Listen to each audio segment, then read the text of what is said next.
viewers, you're watching GW News Recap. I'm your anchor Azan Jamir, bringing to you the top stories of the week. Let's have a look at the stories that made it to the headlines. A 30-year-old woman from Nagaland has been arrested in Gurugram for allegedly assisting China-based cyber fraudsters by operating a virtual SIM box from a rented apartment.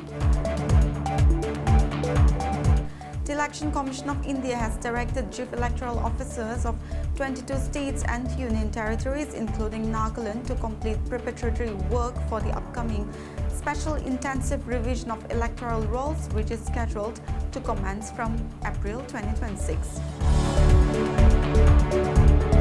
The Delhi police has busted a major terror module with alleged links to Pakistan-based terror outfit Lashkar-e-Taiba, Pakistan spy agency, inter-services intelligence and Bangladesh-based extremist organizations, arresting 8 suspects from Tamil Nadu and West Bengal. Dozens of Afghan civilians were killed and injured as the Pakistan Air Force conducted airstrikes targeting residential areas along the Pakistan-Afghanistan border region. And now the news in details. A 30-year-old woman from Nagaland has been arrested in Gurugram for allegedly assisting China-based cyber fraudsters by operating a virtual SIM box from a rented apartment. The accused, identified as Khung Panme, a native of Dimapur currently residing in Sector 28 Gurugram, was apprehended during a joint operation carried out by Gurugram Police and the Indian Cybercrime Coordination Center under Ministry of Home Affairs. According to police officials, the East Cyber Police Station received specific inputs about a couple running an illegal telephone exchange from a rented accommodation in Sector 28. Acting on the information, a team conducted a raid at the location. During the search, police recovered 7 mobile phones, including 3 smartphones, 1 keypad phone and 3 damaged handsets, along with a Wi-Fi modem, 3 SIM cards and a broken laptop. 3 of the mobile phones were found actively making automatic calls to Indian numbers through an application identified as VTMS APK app.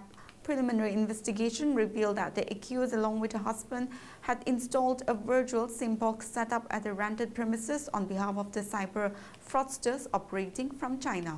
The system allegedly enabled international voice-over internet protocol calls to be converted into local calls, allowing fraudsters abroad to target Indian citizens without raising suspicion. Police said the network was used to carry out various cyber crimes, including digital arrest scams, online scamming fraud and investment fraud.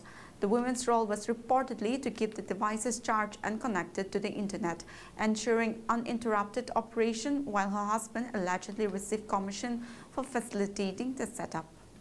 The Mokokchung Municipal Council has imposed a penalty of ₹10,000 on a box stall owner for allegedly tampering with a weighing scale. The action was taken following a complaint received on February 19 regarding alleged manipulation of a weighing scale at a box stall located at Alongman Ward under MMC jurisdiction. The council chairperson Mokokchung stated in a press statement. According to the complaint, a customer has purchased 10 kilograms of pork from a stall. However, upon reweighing the purchased meat at other weighing scales, the actual weight was found to be 8.9 kilograms upon receipt of the complaint. MMC officials immediately conducted an inspection at the said stall. The shop owner was apprehended and the matter was taken up at the MMC office for necessary action. After due inquiry, the Council imposed a penalty by forfeiting the security deposit amount of ₹10,000 as a first and final warning to the concerned permit holder, the statement said. The Council also encouraged citizens to report any irregularities to the MMC office to ensure transparency, fairness and accountability in the market. The Election Commission of India has directed chief electoral officers of 22 states and union territories, including Nagaland, to complete preparatory work for the upcoming special intensive revision of electoral rolls, which is scheduled to commence from April 2026. The Commission asked officials to ensure that pre-revision activities are completed in a time-bound manner. The states and union territories where the next round of SIR will be undertaken include Andhra Pradesh, Arunachal Pradesh, Chandigarh, Dadra and Nagar Haveli, and Daman and Diu, Haryana, Himachal Pradesh, Jammu and Kashmir, Jharkhand, Karnataka, Ladakh, Maharashtra, Manipur, Meghalaya, Mizoram, Nagaland, Delhi, Odisha, Punjab, Sikkim, Tripura, Telangana and Uttarakhand. The Commission had earlier directed all chief electoral officers except Bihar to initiate pre-revision activities through a letter dated July 5, 2025. The SIR exercise is currently underway in 12 states and union territories and is nearing completion, paving the way for the next phase beginning in April 2026. Wunzangin Walde, a prominent Kukkizo legislator and former Manipur minister, died on February 20 after battling injuries sustained during the 2020 ethnic violence. He was 61. Walde, a Bharatiya Janata Party MLA from the Tanlon Assembly constituency in the Birzawal district, had been under prolonged medical care since he was assaulted by a mob in Imphal on May 4, 2020. The attack occurred when he was returning from a meeting with the then Chief Minister and Biren Singh on the second day of the violence that engulfed the state. He had been in and out of critical care over the past 3 years. Earlier this month, Walde was airlifted from Imphal to the National Capital Region for advanced treatment. He passed away at Medanda, a Medicity hospital in Kurugram, Haryana, where he had been admitted since February 8.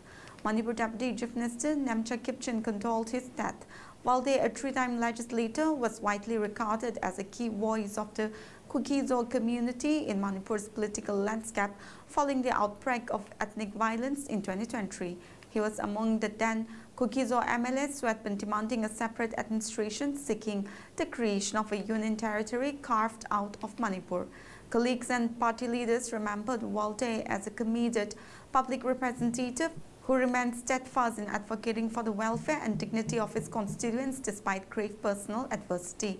The ethnic conflict that erupted in May 2020 led to the widespread displacement and claimed over 260 lives, leaving deep social and political fault lines in the state.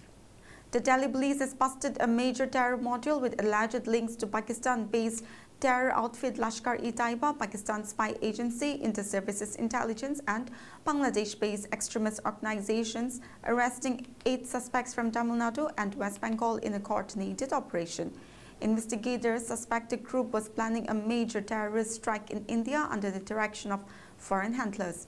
Police said some of the arrested individuals are Bangladeshi nationals who were allegedly using forged Aadhaar cards to conceal their identities. According to the police sources, the module is linked to LET and its handler is a Kashmir native currently operating from Bangladesh. The handler is believed to have received terror training in Pakistan, and the 8 arrested suspects were allegedly acting at his behest, officials added.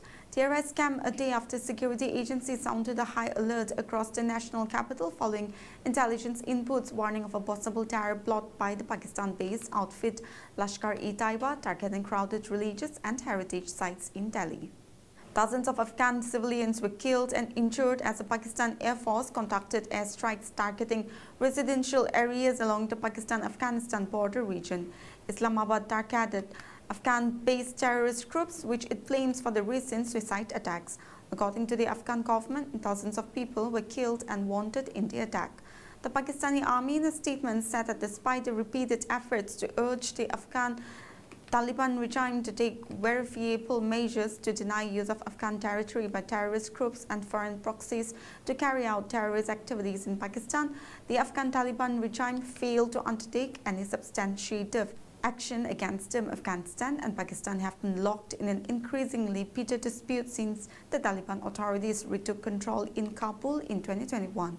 The relationship between the two countries has deteriorated sharply, with deadly border clashes in recent months, with Pakistan accusing Afghanistan's Taliban authorities of allowing Afghan soil to be used to harbor terrorists. However, the Taliban government in Kabul denies the allegations. Well, viewers, that's it for this week's news recap, and for more news like this, you stay connected to Global Window.